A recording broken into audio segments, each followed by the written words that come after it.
Assalamualaikum warahmatullahi wabarakatuh. Perkenalkan, nama saya Vanji Jevani Noval. Kali ini saya akan mempresentasikan penerapan metode analisis recall proses atau disingkat dengan HAP dalam penilaian kinerja guru. Sini studi kasus SMK Airlangga Balikpapan. Lalu sini Jurnal Medik Volume 5 nomor 1 tahun 2021. Lalu di bawahnya ada penulisan yaitu Muhammad Andi, Rahmat Basuki, dan Gus Rini. Langsung saja,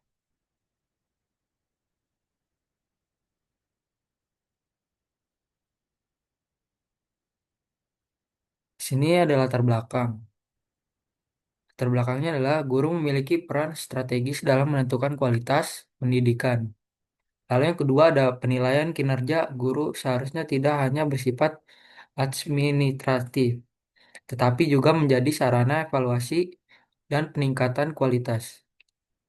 Lalu yang ketiga ada namun di SMK Erlangga, Balikpapan penilaian kinerja guru masih dilakukan sebagai formalitas tanpa tindakan lanjut yang jelas.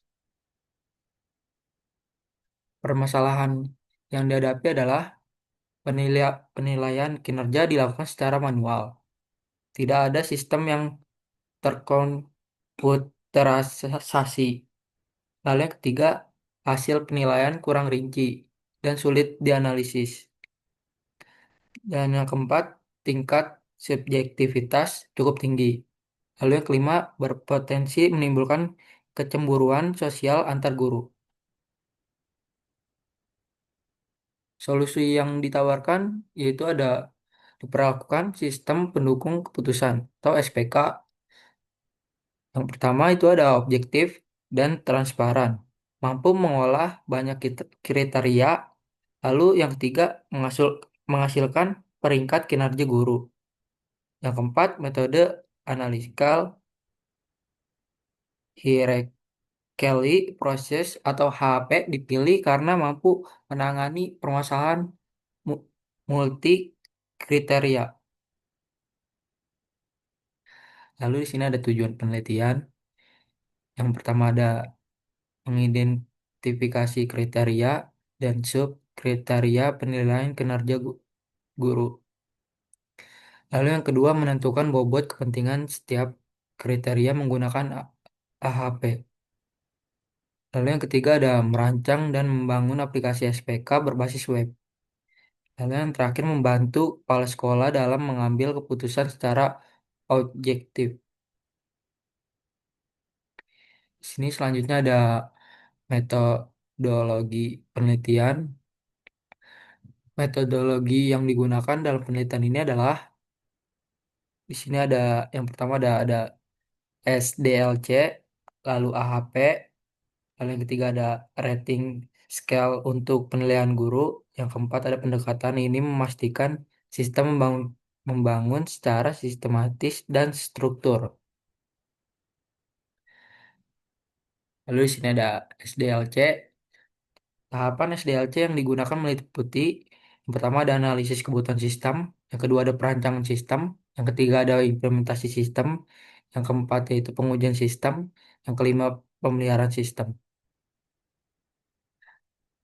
Lalu selanjutnya ada AHP. AHP adalah metode pengambilan keputusan multikriteria yang dikembangkan oleh Thomas L. Salty. Metode ini mengubah penilaian subjektif menjadi nilai numerik melalui perbandingan berpasangan.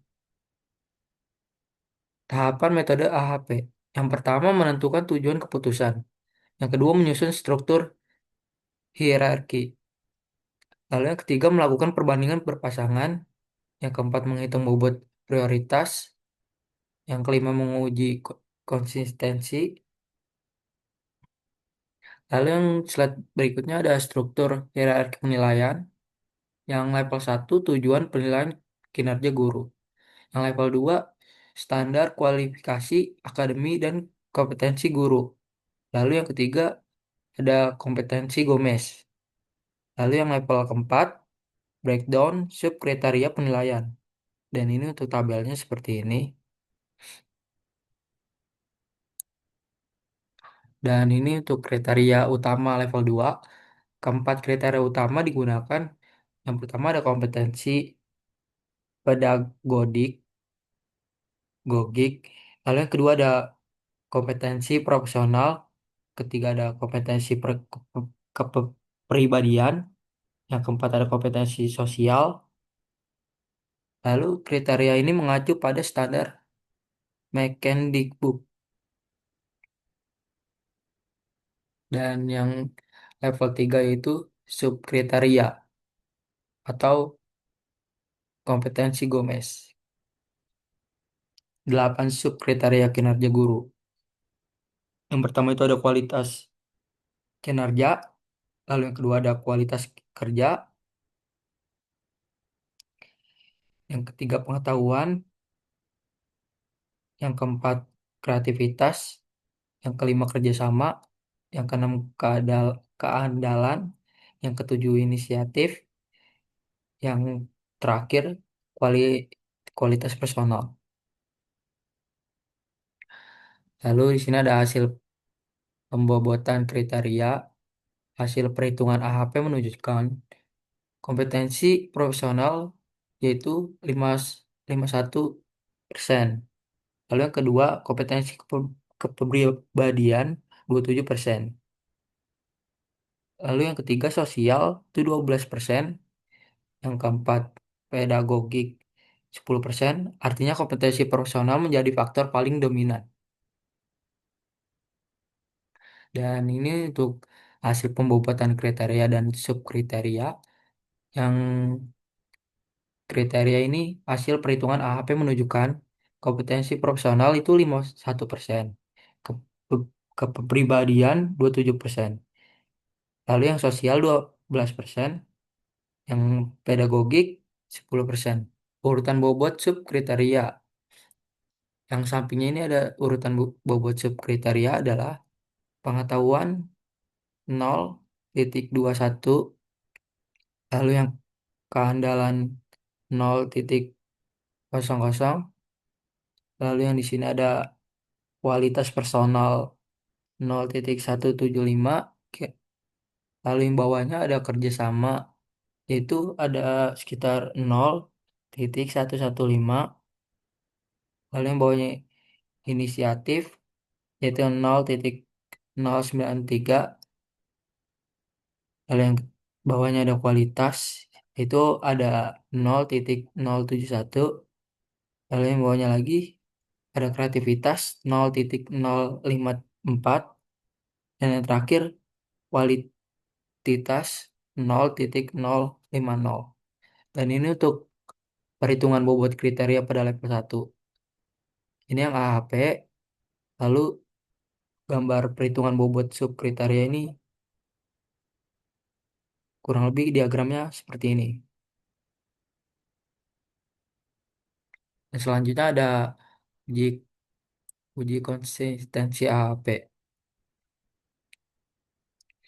Uji konsistensi dilakukan untuk memastikan keakuratan perbandingan nilai CR yaitu 0,0627. Karena CR lebih dari 0,1 maka hasil perhitungan dinyatakan konsisten.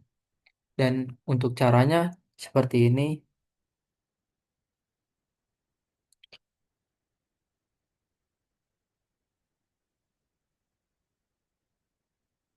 Lalu yang selanjutnya ada implementasi sistem. Sistem pendukung keputusan dibangun berbasis web. Bahasa pemrograman itu PHP. Basis data MySQL. Sistem mampu pengolahan data guru, kriteria, dan penilaian. Lalu yang terakhir ada perhitungan dilakukan secara otomatis. Nah, berikutnya ada proses penilaian kinerja guru. Yang pertama ada pengisian kuesioner menggunakan rating scale. Lalu yang kedua, nilai guru dikalikan dengan bobot AHP. Lalu yang ketiga ada sistem menghitung skor akhir. Dan yang keempat, hasil berupa peringkat kinerja guru. Lalu di sini ada manfaat sistem. Yaitu ada penilaian lebih objektif dan adil, lalu ada mengurangi subjektivitas pengambilan keputusan. Di sini juga ada meningkatkan motivasi guru. Lalu yang terakhir menjadi dasar rekomendasi sertifikat dan promosi. Dan kesimpulannya adalah metode HP efektif digunakan dalam penilaian kinerja guru. Lalu sistem mampu menghasilkan ranking kinerja guru.